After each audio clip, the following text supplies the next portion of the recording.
आज की साखी लुधियाना की तंग गलियों में ऑटो चलाने वाले एक साधारण सत्संगी की है। यह कहानी ऐसी है कि आपके दिल को छू लेगी, रोंगटे खड़े कर देगी और मालिक की कृपा का एक ऐसा रंग दिखाएगी जिसे सुनकर आप ठहर जाएंगे। संगत जी, आज हम आपको हरप्रीत सिंह की कहानी सुनाने जा रहे हैं। एक ऑटो ड्राइवर जिसने एक हादसे में फंसकर भी किसी की जान बचाई, लेकिन इस हादसे ने उनकी जिंदगी को कैसे हमेशा के लिए बदल दिया। एक अनजान बुजुर्ग की वह बात क्या थी जो हरप्रीत के दिल में उतर गई, और सबसे बड़ा सवाल, कौन था वो बुजुर्ग जिसने बिना बताए हरप्रीत के दिल की बात जान ली। क्या वो बाबा जी या हुजूर जी थे जो रूप लेकर आए थे। एक ऑटो की सवारी से शुरू होकर यह कहानी एक चमत्कार तक पहुंचती है जिसे सुनकर आप बाबा जी की मेहर को सलाम करेंगे। तो बाबा जी के सत्संग की तरह इस कहानी को भी आखिरी पल तक सुनिए, क्योंकि इसके अंत में वह राज छुपा है जो आपके दिल को हिला देगा। चलिए शुरू करते हैं। हरप्रीत लुधियाना की गलियों में ऑटो चलाते थे। वह एक सिख परिवार से थे, लेकिन राधा स्वामी सत्संग से गहरा जुड़ाव रखते थे। हर सुबह वह अपने ऑटो में बाबा जी की छोटी सी तस्वीर लगाते, सत्संग की किताब से एक पन्ना पढ़ते और फिर दिन की शुरुआत करते।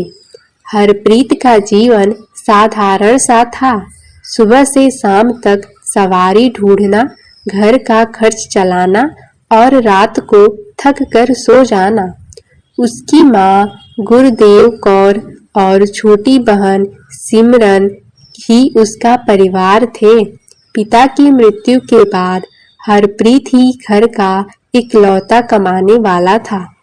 हरप्रीत को लोग प्यार से प्रीतो कहते।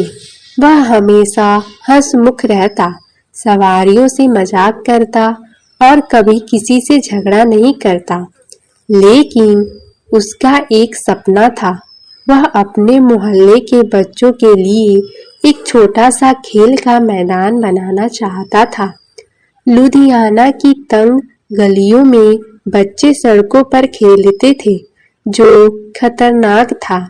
हरप्रीत अक्सर सोचता, अगर मेरे पास थोड़े पैसे होते तो मैं बच्चों के लिए एक सुरक्षित जगह बनाता। लेकिन उसकी कमाई बस घर चलाने तक सीमित थी। एक दिन दोपहर के समय हरप्रीत अपने ऑटो में सवारी का इंतजार कर रहा था। तभी एक अंधेड़ उम्र का आदमी उसके पास आया। उसने साधारण कपड़े पहने थे, लेकिन उसकी आंखों में एक अजीब सी चमक थी। उसने कहा, बेटा, मुझे पुराने गुरुद्वारे के पास छोड़ दो। हरप्रीत ने हंसकर कहा, जी चाचा, बैठिए। रास्ते में वह आदमी चुप रहा, लेकिन हरप्रीत ने अपनी आदत के मुताबिक बात शुरू की। उसने कहा, चाचा, आप सत्संगी लगते हो, सही कहा ना? आदमी ने मुस्कुराकर कहा, हाँ बेटा, मालिक की मेहर से तू भी सत्संगी है ना? हरप्रीत ने उत्साह से कहा, जी चाचा, मैं तो बाबा जी का दीवाना हूँ। हर दिन उनकी किताब पढ़ता हूँ। आदमी ने गहरी नजर से हरप्रीत को देखा और बोला, बेटा, मालिक उसका साथ देता है जो दूसरों के लिए जीता है। तू जो बच्चों के लिए करना चाहता है वह मालिक पूरा करेंगे। हरप्रीत चौंक गया। उसने सोचा, मैंने तो किसी से अपने सपने की बात नहीं की, यह चाचा को कैसे पता? लेकिन उसने इसे मजाक समझकर टाल दिया। गुरुद्वारे के पास पहुंचने पर आदमी ने पैसे दिए और कहा, बेटा यह ऑटो तेरा नहीं मालिक का है, इसे सच्चाई के रास्ते पर चलाना। यह कहकर वो चला गया।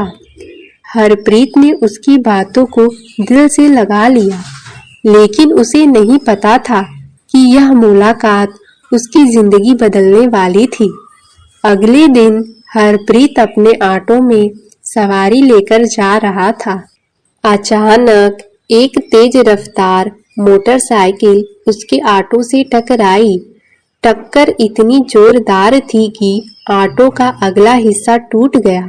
सवारी तो सुरक्षित थी, लेकिन मोटरसाइकिल सवार एक 25 साल का लड़का सड़क पर गिरकर बेहोश हो गया। भीड़ जमा हो गई, लोग चिल्लाने लगे, यह ऑटो वाला गलत था, इसे पकड़ो। हरप्रीत घबरा गया। उसने कहा, मैंने तो कुछ नहीं किया। वह तेजी से आया और टकरा गया, लेकिन भीड़ को गुस्सा था। कुछ लोग हरप्रीत को मारने के लिए आगे बढ़े। तभी एक बुजुर्ग औरत भीड़ को चीरती हुई आई। उसने कहा, रुक जाओ, मैंने सब देखा, यह लड़का गलत था, ऑटो वाला सही है। औरत की बात सुनकर भीड़ शांत हुई। हरप्रीत ने राहत की सांस ली। उसने औरत को धन्यवाद कहा, लेकिन उसका ध्यान उस लड़के पर गया जो अभी भी बेहोश था। हरप्रीत ने फौरन उसे अपने टूटे हुए ऑटो में डाला और नजदीकी अस्पताल ले गया। अस्पताल में डॉक्टरों ने लड़के की हालत स्थिर की। हरप्रीत ने पुलिस को सारी बात बताई।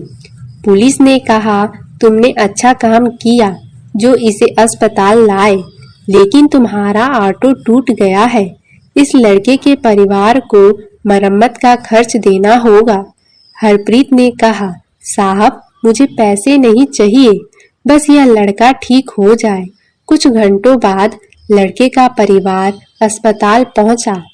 हरप्रीत को देखते ही लड़के के पिता एक अमीर कारोबारी ने कहा, तुमने मेरे बेटे की जान बचाई, मैं तुम्हारा जिंदगी भर एहसान नहीं भूलूंगा। हरप्रीत ने विनम्रता से कहा, यह तो मालिक की मेहर थी। लेकिन तभी लड़के की मां ने हरप्रीत को गौर से देखा और बोली, तुम वही हरप्रीत हो ना जो सत्संगी है? मैंने तुम्हें एक बार सत्संग में देखा था। हरप्रीत हैरान था। उसने कहा, जी मैं सत्संगी हूँ, लेकिन आपको कैसे पता? माँ ने कहा, मेरा बेटा राहुल बहुत तेज गाड़ी चलाता था। हम उसे बार बार मना करते थे, लेकिन वह नहीं मानता था। बेटा शुक्र है कि तुम इसे फौरन हॉस्पिटल ले आए। हरप्रीत के रोंगटे खड़े हो गए। उसे उस बुजुर्ग आदमी की बात याद आई जो एक दिन पहले उसके ऑटो में बैठा था। उसने मन ही मन बाबा जी को धन्यवाद कहा। राहुल के ठीक होने के बाद उसके पिता ने हरप्रीत को अपने ऑफिस बुलाया। उन्होंने कहा, हरप्रीत तुमने मेरे बेटे की जान बचाई, मैं तुम्हारे लिए कुछ करना चाहता हूँ। हरप्रीत ने कहा, साहब मुझे कुछ नहीं चाहिए, बस मालिक की मेहर है। लेकिन पिता ने जिद की। उन्होंने कहा, मुझे पता चला कि तुम बच्चों के लिए एक खेल का मैदान बनाना चाहते हो, मैं उसका सारा खर्च उठाऊंगा। हरप्रीत की आंखें भर आई। उसने कहा, साहब आपको मेरे सपने का कैसे पता? पिता ने मुस्कुराकर कहा, उसी बुजुर्ग औरत ने बताया जिसने तुम्हें भीड़ से बचाया।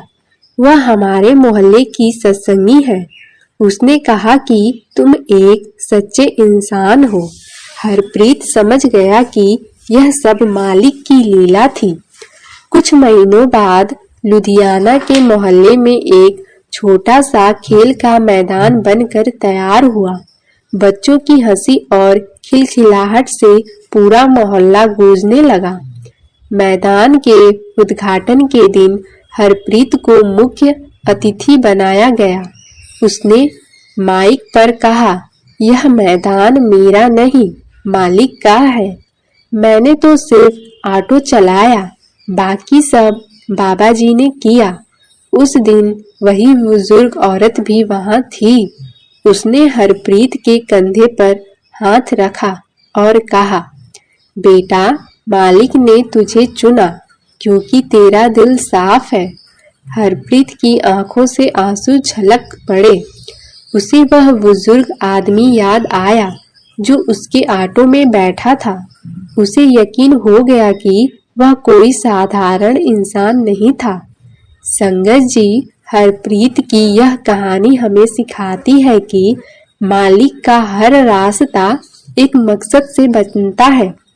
एक ऑटो, एक हादसा या एक साधारण ड्राइवर, यह सब मालिक की कृपा का हिस्सा हो सकता है। जब हम सच्चे मन से दूसरों की भलाई करते हैं तो मालिक हमारे सपनों को सच कर देते हैं। हरप्रीत ने न सिर्फ एक जान बचाई बल्कि अपने मोहल्ले के बच्चों को हंसी दी।